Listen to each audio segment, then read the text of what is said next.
When you read the 4-Hour Work Week, if you read it, did you wonder if it was real? I mean, come on, 4-Hour Work Week. What you talking about, bro? Right? But the reality is, there are probably a lot of people in the world that work 4 hours a week. Now, I work more than 4 hours a week, but on my YouTube channel, I work 4 hours a week or less. And I want to share this video, like, how do we actually have a YouTube channel that generates multiple six figures? In fact, last year it was like $416,000, I think, something like that. How do we do that working less than 4 hours a week? Okay, and I'm going to tell you, it's kind of mind blowing. One is you have to make a decision. I decided when I discovered that YouTube would pay you, which is a whole different story in itself, because I opened my YouTube account March 15th, 2007. I had uploaded a few dozen videos from March 15th to 2007 to October of 2021. It's 14 years, 14 and a half years. And I had no idea that YouTube paid video creators for putting YouTube videos on YouTube. What? What were you doing, bro? Clearly other stuff. I had no idea. But when I found out, I said, you know what? I'm going to start doing a YouTube video a week. So April 1st, 2022, I decided I am going to be consistent on YouTube and I'm going to do a video a week. Now, I remember seeing Dan Locke, like he was like 3 new videos a week, or no, I think when I looked at his channel, I could do a video every day. I'm like, how do you do a video every day? That sounds crazy. And when I said I'm going to do a video a week, a whole video every week, I'm like, how do you do a video a week? That seems like a lot. So like if you're thinking that, I get it. I thought the same thing. How do you do a video a week? Right? How many of y'all are thinking that? Really, honestly, you're like, that seems like a lot of work. Okay. And then how do you come up with stuff to talk about for a video every week? And then we started doing a video a week and we got some traction. Because I remember, like, when I first started posting videos, my first month, like April, we did like $1,400 in revenue. Because I already had enough watch time hours. I already had enough views. I just didn't know that you could turn on a switch, right? And so we did $1,400 our first month of doing like a video a week. I'm like, let's do 2 videos a week. You know, something about $1,400 for just turning on the camera and running your mouth will motivate you to do 2 of them. So I said, let's do 2. And I'm like, okay. So 1 was easy because I do a Bible study every Thursday morning at 10.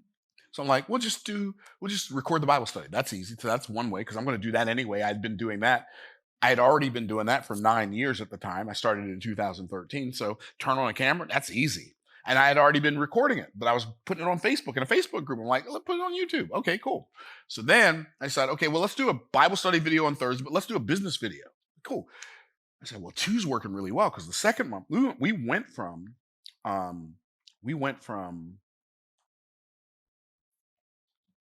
yeah, it sounds crazy, but we went from $1,400 to $15,000 in May.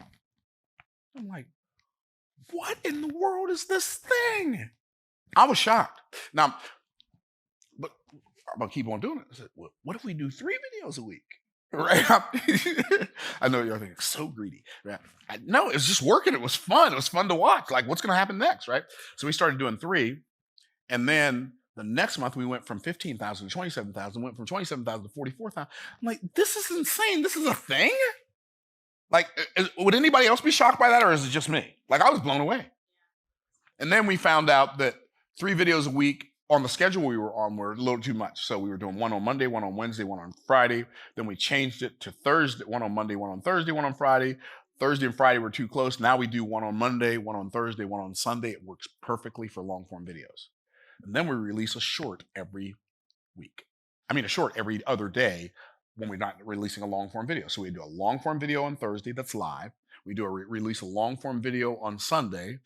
I'll tell you why in a minute. On Sunday, that's recorded. Then we release a long form video on Monday that's also recorded. I'll tell you the whole philosophy behind that in a minute. So, but then on the other days, Tuesday, Wednesday, Friday, and Saturday, we release a short form video. So you're probably wondering, Like, why do we do a long form video on Sunday and then do another one on Monday if Monday, Wednesday, and Friday were too close together? Well, one of the things I discovered for an educational enterprise channel, that YouTube videos dip hard on the weekends.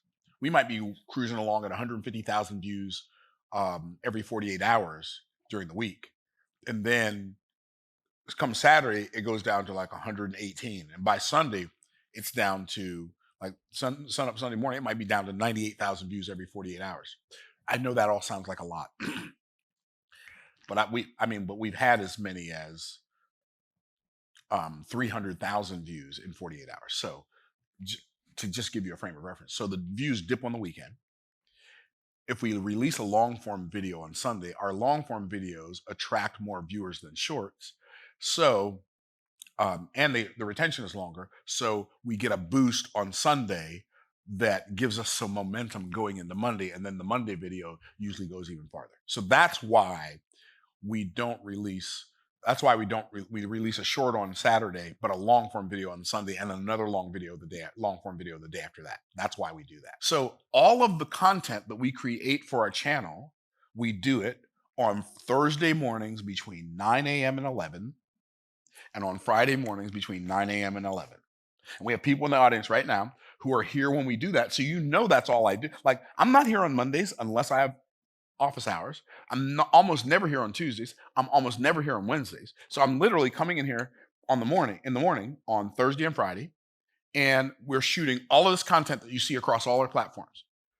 And I don't, like some people say, I just took a whole day and batch recorded video. Like, I don't want to take a whole day and do anything. Like, I like to have different stuff in my day. So, like, shoot video this morning, go play golf this afternoon, go home, practice my guitar. Like, I want to do stuff that I want to do, right? So, hey guys, am I going to have an opportunity to meet you in May or not? Because here's the reality. This is the last live event I'm doing. Like, that's like public facing events. I am so done. I quit. I am not going to do another Offer Mastery Live. We had one last year. It was an absolute blowout event. We're going to have one this year. It's going to be an absolute blowout event. And guess what? We ain't doing one in 2025, 2026, 2027. Why? I'm done. So if you want to come meet me and all these cool people that I hang out with and have your mind blown, vision expanded, and learn how to take life and your business to the next level, get registered now for Offer Mastery Live. Get your ticket today, because I promise you, this is the last one. This is not a marketing tactic. This is not a scare tactic. This is not fake scarcity. I am not doing this anymore. You know what I found out when you put on these big live events like this? You have to have too many conversations with too many different people. I'm tired of talking to all these people. I'm done. But you know what? I'm going to do this one last time. You missed this one. Well, shame on the devil, but I'll look forward to seeing you at Offer Mastery Live. Get registered now. Go to offermasterylive.com, get your ticket, get your hotel booked, and I'll see you in Tampa, Florida. I'll see you there. So what we'll usually do between 9 and 11, or between 9 and 10 on Thursdays, I'll record one long form video.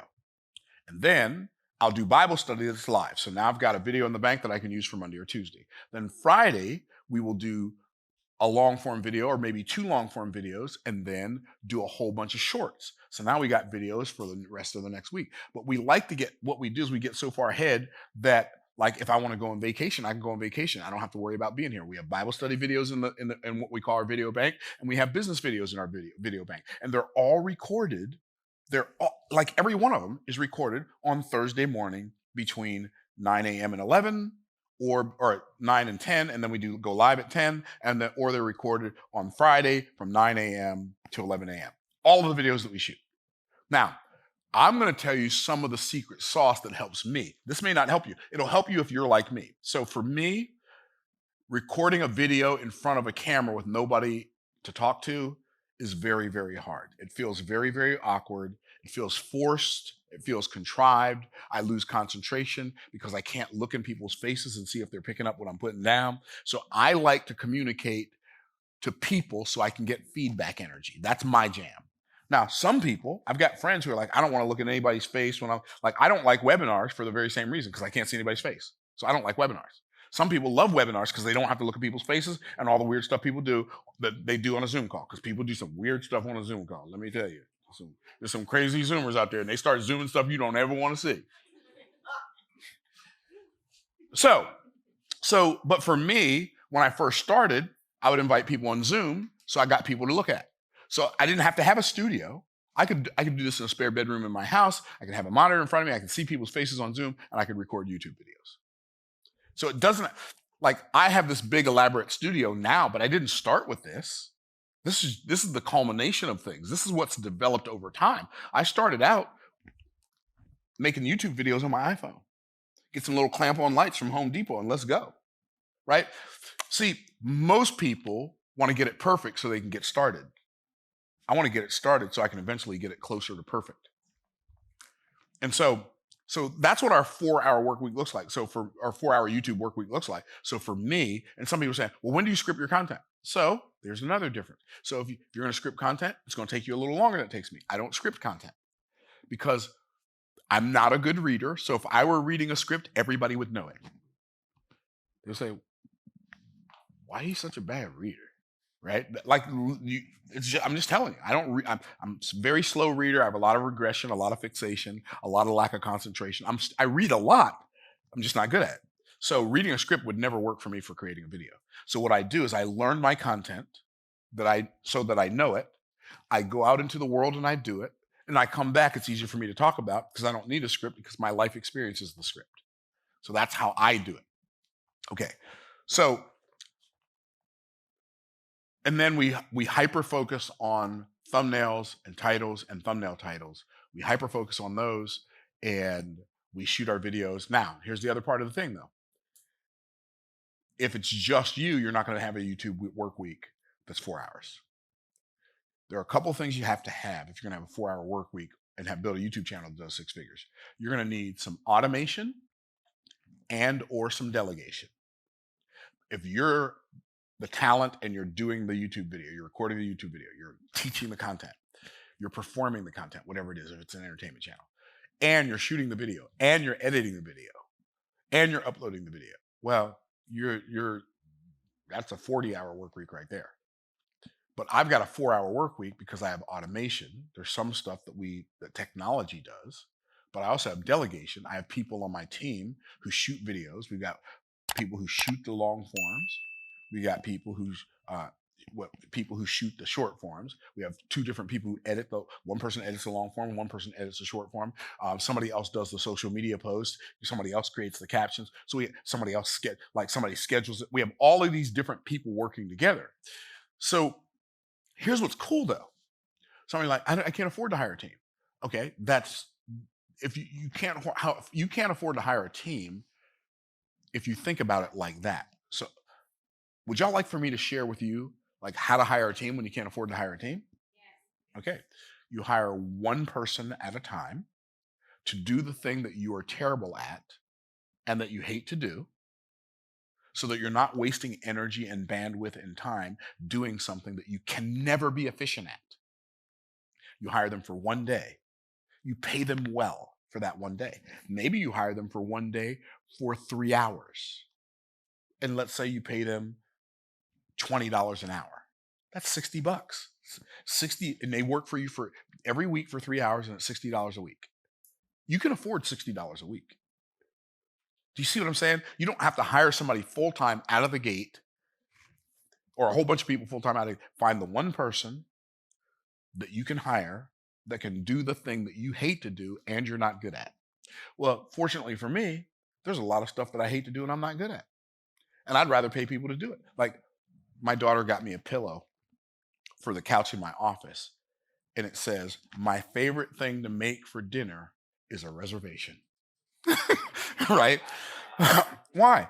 Because I can just pay somebody to cook the food, bring it to me, clean the table, wash the dishes, all that. All I have to do is show up and sit down and eat. I am not confused. And then go home and my house is still clean, and now I can spend that time looking all googly-eyed at my wife? Child, please. You don't know. No, I ain't. No. So what I'm saying is, like, delegation pays for itself because it buys back time, energy, and mental bandwidth. And be a student. Now, if I add the hours of YouTube videos that I watch to my 4-hour YouTube work week, then it turns into more than 4 hours. But I like YouTube. I like watching YouTube videos. I like watching YouTube videos on how to make your YouTube channel better. I like watching YouTube videos on how to play the guitar. I like watching YouTube videos on how to hit a golf ball farther. I like what YouTube, but I watch YouTube videos on how to make my YouTube channel better. And when I watch YouTube videos on how to make, I might get one idea that changes everything. And so could you, if you're interested enough. So that's how we have a YouTube channel that makes 6 figures, multiple 6 figures. And I only work on it 4 hours a week. I hope this helps. Stay blessed by the best.